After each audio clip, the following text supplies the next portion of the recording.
CBN Sustentabilidade, com Rosana Jatobá.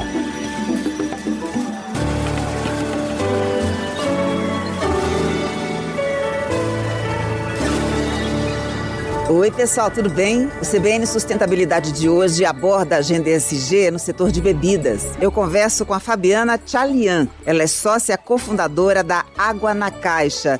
Fabiana, que prazer te receber aqui no CBN Sustentabilidade. Tudo bem com você? Tudo ótimo, um prazer enorme, uma honra para mim trazer um pouco de sustentabilidade aqui para essa nossa conversa sobre água na caixa. E falando de um insumo precioso, vital, que eu adoro, sou daquelas que eu me hidrato muito, né, por uma questão de saúde, tenho uma relação muito estreita mesmo com a água, mas parece que isso não é muito comum, né? Não. As pessoas precisam, a população em geral ainda precisa aprender o valor, né, da hidratação, né, Sim. Fabi? A grande parte da população, Rosana, hoje a gente pode considerar como desidratada. A gente considera, por exemplo, que o sinal de você sentir sede, na verdade, ninguém deveria sentir sede. Ou seja, porque se você sente sede, quer dizer que o seu corpo já está dizendo, você precisa tomar água. Aqui no Brasil tem margem para crescer nesse segmento, as pessoas não tomam muita água, né? Não, e na verdade a gente vê os indicadores, por exemplo, bebidas em geral. Cai muito refrigerantes, cai muito leite e cresce bebidas saudáveis em geral, como chás naturais, outras bebidas naturais e, lógico, água também. Então tem muito espaço para crescer dentro não só de água, mas de bebidas naturais como um todo. E vocês chegam ao mercado brasileiro de forma inovadora, oferecendo um produto inusitado, né? Água mineral em caixa de papel, como leite longa-vida. Exato. E tem um apelo estético também que, me parece, acaba influenciando nessa equação de produto sustentável, com água, que é essencial, de uma maneira agradável, confortável. Aqui começa a história da água na caixa. Ou seja, a gente acredita, Rosana, que para ser sustentável, como negócio, como a ideia, ela precisa mexer em algum ponto de prazer do consumidor. O consumidor, como um ser humano, ele faz tudo o que ele faz por prazer. Você sai de casa por algum prazer, faz uma escolha, compra um produto por algum prazer.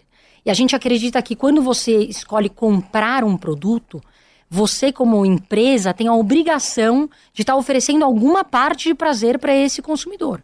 O que a gente percebeu? Que no mercado de água mineral no Brasil não existia nenhum tipo de prazer envolvido. Você senta muitas vezes num restaurante, escolhe um vinho com uma determinada, com carinho, olha, escolhe, você pede um prato, mas você depois, o garçom pergunta, você também aceita uma água? E aí, normalmente, sim, com ou sem gás. E a gente fala, puxa, quando a pessoa recebe essa água, aquilo não significava nada. Até a gente fala assim, puxa, por que a gente não coloca um produto que agrega valor na experiência que existe fora de casa? Cada vez mais as pessoas estão bebendo mais água fora de casa, a geração mais nova, ou seja, as crianças, eu bebi muito refrigerante como criança, meus filhos até hoje não. Então, ou seja, o consumo de água crescente, mas esse prazer na experiência do produto, zero. Aí começa a história, ou seja, de agregar valor a um produto que é commodity, ou seja, água mineral, através daquilo que a gente chama que são os nossos pilares, que é inovação, experiência e sustentabilidade. Nessa ordem.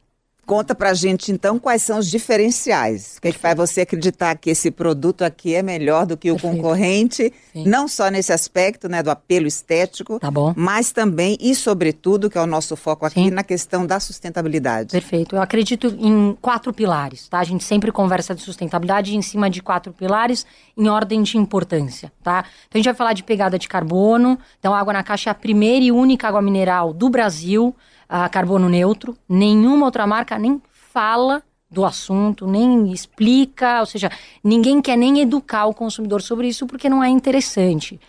O mercado de água mineral é um mercado de margens muito estreitas. Historicamente, um mercado que compete por 0,0 alguma coisa. Então, não existe margem para nenhum tipo de investimento em sustentabilidade. Então, a água na caixa já se diferencia das outras marcas e players a partir desse investimento na nossa pegada de carbono. A caixinha ela já tem por si só, ela já é 3 vezes menor, a nossa pegada de carbono versus uma garrafinha de plástico, mas ainda assim nós compensamos a nossa pegada e depois a gente pode aprofundar nesse tema. O segundo pilar, que também é um pilar pouquíssimo conhecido, é o de renovabilidade. Ou seja, já que a gente tem que produzir alguma coisa, e já que a água mineral ela precisa ainda ser consumida, envasada para ser consumida fora de casa, vamos escolher as matérias-primas mais renováveis. Então essa escolha que a Água na Caixa fez é o seguinte: 88% da nossa caixinha é renovável.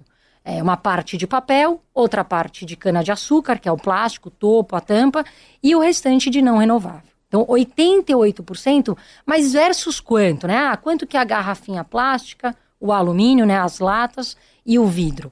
As outras são 0% renováveis, ou seja, o total de matéria-prima que é utilizado nesses outros tipos de envase são matérias-primas que a indústria extrai da natureza e não tem como repor, ou seja, a bauxita para o alumínio, a sílica para o vidro, petróleo para o plástico. Ou seja, são matérias-primas que a gente extrai como indústria e não consegue repor, devolver.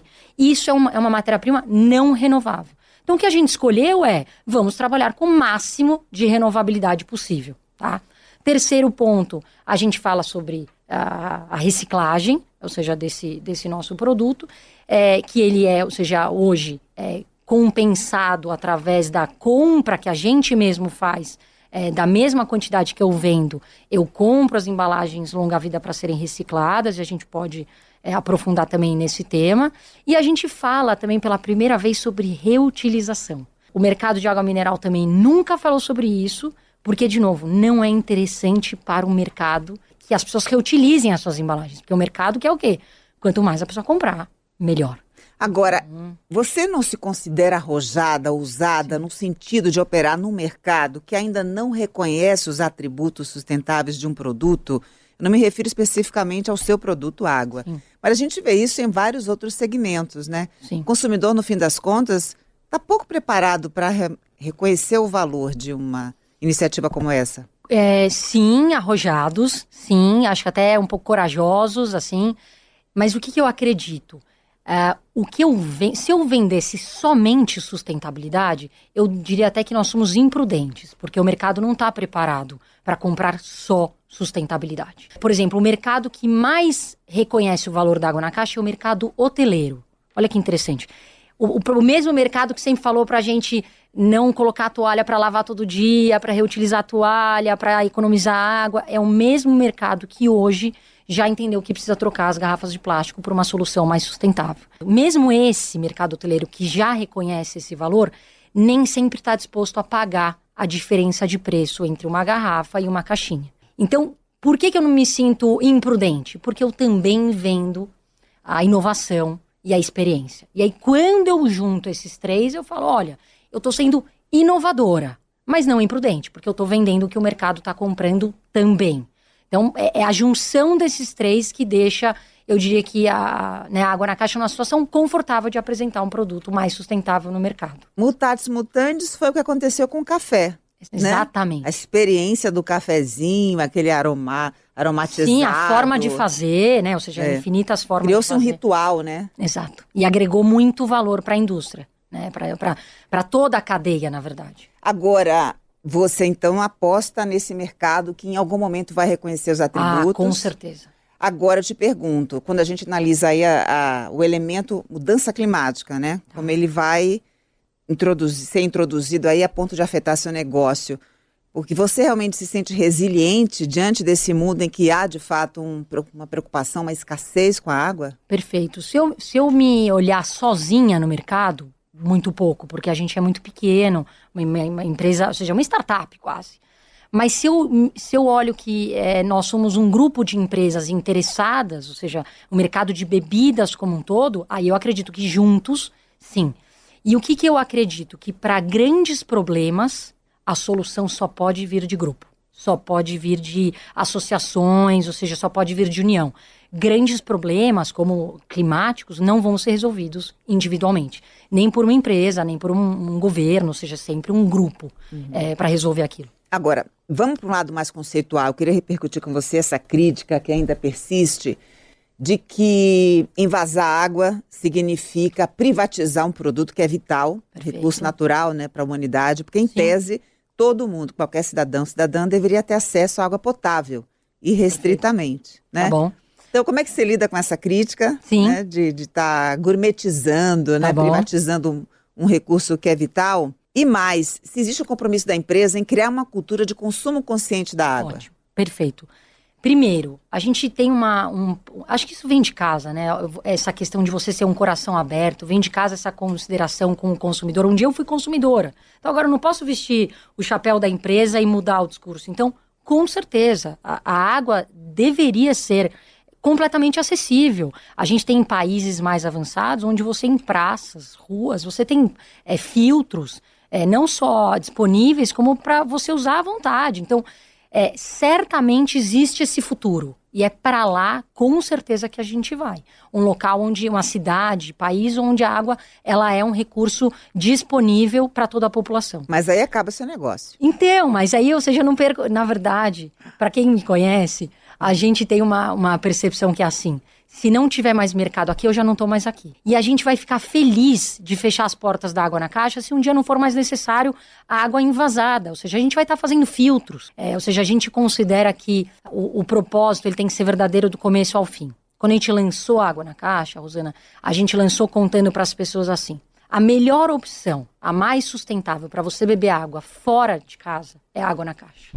Agora, dentro de casa é o filtro. E ainda a gente com maior orgulho fala do filtro de barro, que fora do país, o filtro de barro é considerado a melhor solução de filtragem mundial, tem prêmios. Engraçado que era comum na casa da minha avó, até da minha mãe, né? E tá voltando à moda, pode escrever o que eu tô falando, essa coisa do filtro de barro, até com design, com formatos diferentes, vai voltar e ele volta como um produto de arte quase, tá?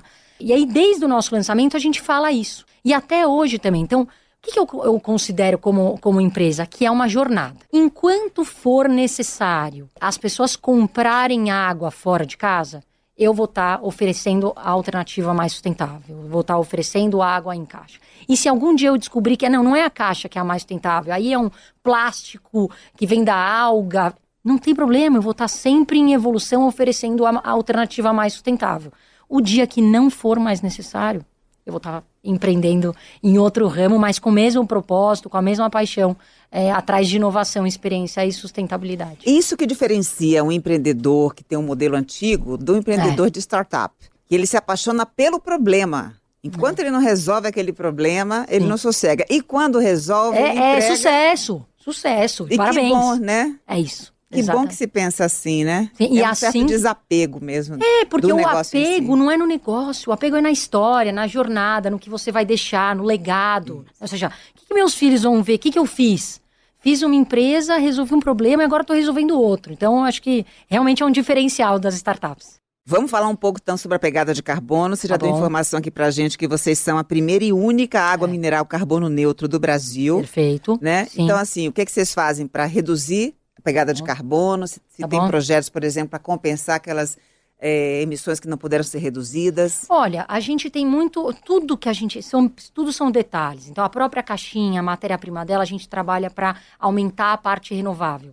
Hoje, a parte que mais aumenta a pegada é a matéria-prima, já a caixinha, e o transporte. Então, a visão é sempre aqui. Se a gente encontra alguma coisa melhor, alguma solução com mais matéria-prima renovável na caixinha, vamos melhorando. Ou seja, vamos tirando o alumínio, não precisa. Até fora do país a gente viu que tem caixinhas que já estão começando a testar, não ter a camada de alumínio para ver, ou seja, se funciona. Para a água, vão começar a testar. Então, a gente tem ultra interesse nisso. E a parte de transporte, do nosso interesse, é enorme. Mas o que acontece? A malha, vamos chamar de rodoviária no Brasil, o modal rodoviário, né? É pouco sustentável ainda. Então, é do nosso interesse também a gente investir nisso. Então, pode ser que em algum momento surja, não, vamos investir num transporte para a cidade de São Paulo, onde os nossos carros, caminhões são elétricos. Ou seja, ainda não estamos lá, mas temos essa vontade. Ou algum fornecedor que apresente para nós isso. O que a gente sempre vai pesar, Rosana, é o custo. Ou seja, acho que um grande desafio que existe nesse mercado é possível sempre tornar mais sustentável. Mas o negócio em si, antes, ele precisa ser economicamente sustentável. Então não adianta eu também aqui ficar elucubrando grandes soluções se na planilha, ou seja, se não é um negócio sustentável em si. Ou seja, se ele não se sustenta. Eu falo que aí precisa começar a sustentabilidade do negócio. E eu diria que o empreendedor que decide trazer uma solução mais sustentável, ele começa a -10. Por quê? Porque as soluções mais sustentáveis ainda são mais caras. Então, Você é uma se questão de coloca tempo. como uma marca premium, ou seja, ela é mais direcionada para um determinado público, Tá bom. ou você tem aquela preocupação mesmo de tornar a marca acessível a todos? Perfeito. Porque, de fato, a água, né, é um Sim. elemento... A água é um commodity, né? E a água na caixa conseguiu agregar valor a um commodity. Então, com certeza, eu me considero diferente das águas comuns. Um dos fundos com que a gente conversou numa rodada de captação usou um termo que eu achei muito interessante, que é a água na caixa é o luxo acessível. Então, sim, ou seja, tem muitos restaurantes bacanas, tem muitos hotéis bacanas, tipo o Rosewood. Rosewood usa água na caixa, que aqui em São Paulo é o que tem de mais legal. Tá? Então, eu sei que a gente tem essa visão externa do consumidor, de assim, putz, essa água é água top, é uma água descolada, é uma água bacana, é uma água legal. Mas, ao mesmo tempo, se você vai na gôndola de um supermercado, você compra ela por R$6. Então, você fala, puxa, que legal, eu consigo hoje ver...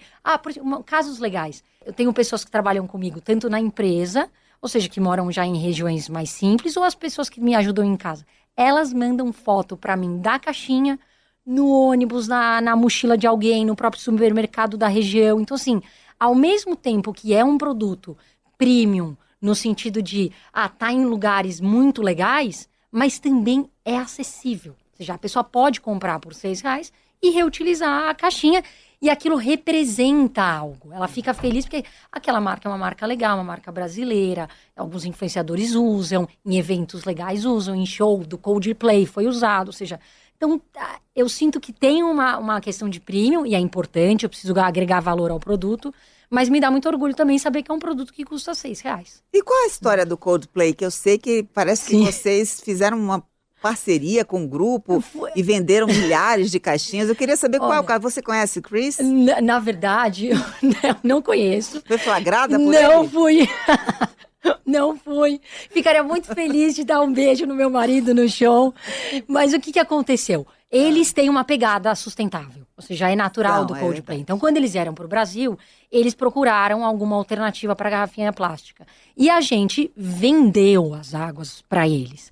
Só que o que acontece? No mundo das marcas e no mundo das percepções, as pessoas me mandavam foto falando assim, Fabi, que demais, parabéns, que ativação incrível, não acredito, vocês estão no show, porque no final, o que eles começaram a fazer? Na área lá da pista, eles começaram a distribuir a água, e aí distribuía bem no final do show, ou seja, o momento ápice, e aí todo mundo falava assim, Fabi, a gente acabava brindando com água na caixa, então eu brinco que, tem até uma funcionária que fala, água na caixa é abençoada, porque tem algumas coisas que se fala assim, não, se dependesse de mim eu não desenharia tão bem. Não, e um presente de Deus, uma coisa dessa, né? É só agradecer, né? Exatamente. Distribuir água na caixa sem ter um contrato com vocês, Não, a gente né? vendeu o produto, então assim, mas você vê, Rosana, porque eu gosto de ser muito realista, depois desse show, o que a gente falou? Nossa, vamos vender para as turnês, vamos fazer esse negócio crescer. Ninguém mais comprou para as turnês. Por quê? Porque ele compara o preço de uma garrafinha, que ele vai pagar R$1, versus a minha caixinha, que ele vai pagar R$3,50, sendo que lá no estádio o cara vai vender a 8, a 10, e ele fala, prefiro, ou seja, ainda esse ganho. Então a gente depende ainda de bandas, restaurantes, hotéis, que vejam algo além do que só esse lucro, margem bruta, vamos chamar assim. Então essa é a história da água na caixa, ou seja, é de pessoas que realmente acreditam. E a semente foi plantada. Exato. Qual é a estratégia que vocês têm para garantir que essa embalagem, que é renovável, não vá para o lixo? Ou seja, logística reversa para que vocês consigam fomentar a economia circular. Aqui é uma saída só, não existem muitas opções, tá? Porque quando a caixinha vai para o restaurante ou para o hotel e vai para o consumidor, é muito difícil esse controle, é muito pulverizado. A água na caixa hoje vende para todos os estados do Brasil. Então, o que a gente consegue fazer? Em parceria com a Eu Reciclo, eu consigo garantir que exatamente a quantidade que for vendida de água na caixa, ela vai ser comprada de matéria-prima para ser encaminhada para cooperativas. Então, alguém que está fazendo isso junto comigo está comprando a da Água na Caixa. Então, por exemplo, a Piracanjuba está comprando a da Água na Caixa e eu estou comprando a dele. Ou seja, a gente como mercado longa-vida, a gente está um comprando o do outro, garantindo que todas essas caixinhas vão ser encaminhadas para o lugar certo. Pelo Pilar Social da Agenda, vocês têm um trabalho interessante, ações lá no Vale do Jequitinhonha. Sim, no início da Água na Caixa, a gente conseguiu, através desse filtro de barro, ou seja, a gente comprou cerca de 100 filtros de barro, todos feitos através do projeto Mãos, que literalmente, ou seja, reconhecendo o projeto de mulheres que trabalham com barro. A gente acredita que essa marca que ficou no início da Água na Caixa deixou uma lição até para outras marcas que, assim, você vai fazer o marketing, você vai fazer a ativação, dá o foco, dá a luz, ou seja, para aqueles que nunca vão ter essa luz sozinhos. Então, acho que sempre que a gente está fazendo alguma ativação, a gente procura dar voz, luz, para esse tipo de trabalho, para esse tipo de, ou seja, de movimento que usa algo que é natural, ou seja, o barro, no caso, transforma em algo bonito de novo. Da próxima tem que trazer o filtro de barro para você ver. É lindo, lindo, lindo. Ou seja, tem sempre esse viés da estética. Ou seja, a gente dá luz para algo que é natural, que tem estética, mas que não tem naturalmente a voz que a gente tem. Não tem a mídia que a gente tem. Queria repercutir, Fabi, a questão da diversidade e inclusão. Tá bom. E aí ver, por exemplo, que tipo de política de equidade de gênero vocês têm na empresa e também para contemplar outras categorias que são minorizadas, né? A questão étnico-racial, LGBTQIA+, os neurodiversos, etc.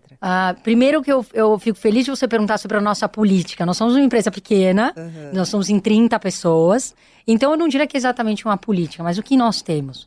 Algumas formas que nos levam a contratar os mais diversos perfis possíveis. A gente começa com algo que a pessoa que me ajuda com RH trouxe, que é, Fabi, eu vou te passar os perfis sem a faculdade da pessoa. E isso me trouxe uma quebra de paradigma, porque eu falei assim, mas por quê? Ela falou, Fabi, porque a gente julga muito pela faculdade. É verdade. E a faculdade da pessoa, naturalmente, fez uma aqui em São Paulo, mais conhecida, a GV, né? Ou seja, ou uma Unip, não importa. Ou seja, você já traz e olha que eu sou uma pessoa do bem, mas é natural, ou seja, você tem esse viés. Então, ela trouxe isso assim, viés Fabi. Inconsciente, né? Inconsciente. Então, vamos tirar a faculdade, vamos pelas experiências de trabalho que a pessoa tem, vamos pela realmente o que ela tende para trazer de trabalho, de valor. E eu gosto muito de conversar, gosto muito realmente, um sorriso, para mim, nossa, é um valor assim inestimável. Então hoje na Água na Caixa, ou seja, somos em 30 pessoas, todos os tipos, e eu acho que todos representados, todos respeitados, e todos com orgulho de estar construindo essa história junto com a gente. E uma mente inovadora para trabalhar com vocês, porque a empresa já nasce da inovação. Se não tiver pessoas realmente diferentes, que queiram trazer soluções, o negócio não vai para frente. A Água na Caixa, ela veio, por exemplo, de um ano para cá, a gente tem a seguinte consciência. Eu e o Rodrigo, meu sócio, nós trouxemos a Água na Caixa até um determinado patamar. Teve uma hora que a gente falou, daqui para frente, só nós dois não adianta. Nós precisamos de pessoas melhores do que nós. O que significa melhores do que nós? Diferentes. Ou seja, que tenham experiências diferentes, que venham de lugares diferentes, de condições diferentes, porque igual a gente vai continuar no mesmo patamar. Que é a receita da água inovadora, né? Esse caldeirão cultural, né? Multiétnico, sim, as ideias. Multiracial. E a gente sempre trabalha para que a comunicação seja o mais aberta possível. Então, por exemplo, coisas básicas. Não tem uma sala separada, a mim e do Rodrigo. A gente está sempre junto com todo mundo. É uma salona só grande. As nossas conversas, a não ser que seja um tema super confidencial, estratégico de negociação, tudo é tratado junto e eles já ficam sabendo, participam, colaboram. Então, eu desejo longa vida a vocês. Será. Adorei te receber aqui. Muito obrigada. Pra contar um pouco dessa trajetória inovadora da empresa. Saber que foi uma mulher que teve essa brilhante ideia, né? Para deixar a marca para as outras, que é possível. Reforçar aqui o que eu sempre digo, que as mulheres são as grandes líderes da sustentabilidade, Isso né? aí. Com certeza. Aí, ó, soft skills. eu que agradeço. Certamente, Rosana, foi um antes e depois para Água na Caixa. Obrigada mesmo pela oportunidade. E a gente já te convida para uma próxima oportunidade, sobretudo depois que vocês lançarem no mercado todas essas inovações que a gente repercutiu aqui. Voltaremos com o maior prazer. Muito, muito obrigada. Eu que te agradeço. Eu conversei com a Fabiana Chalian. Ela é sócia cofundadora da Água na Caixa. Além de ter acesso ao conteúdo pelo YouTube, você também encontra essa entrevista no site, no aplicativo da CBN ou na sua plataforma preferida. Colaboraram comigo aqui no CBN Sustentabilidade minha linda produtora Ana Luísa Bessa, nos trabalhos técnicos a outra linda Priscila Gubiotti e o Cauã Felipe, e na edição o Rafael Furugem. Um beijo para você, até semana que vem. CBN Sustentabilidade, com Rosana Jatobá.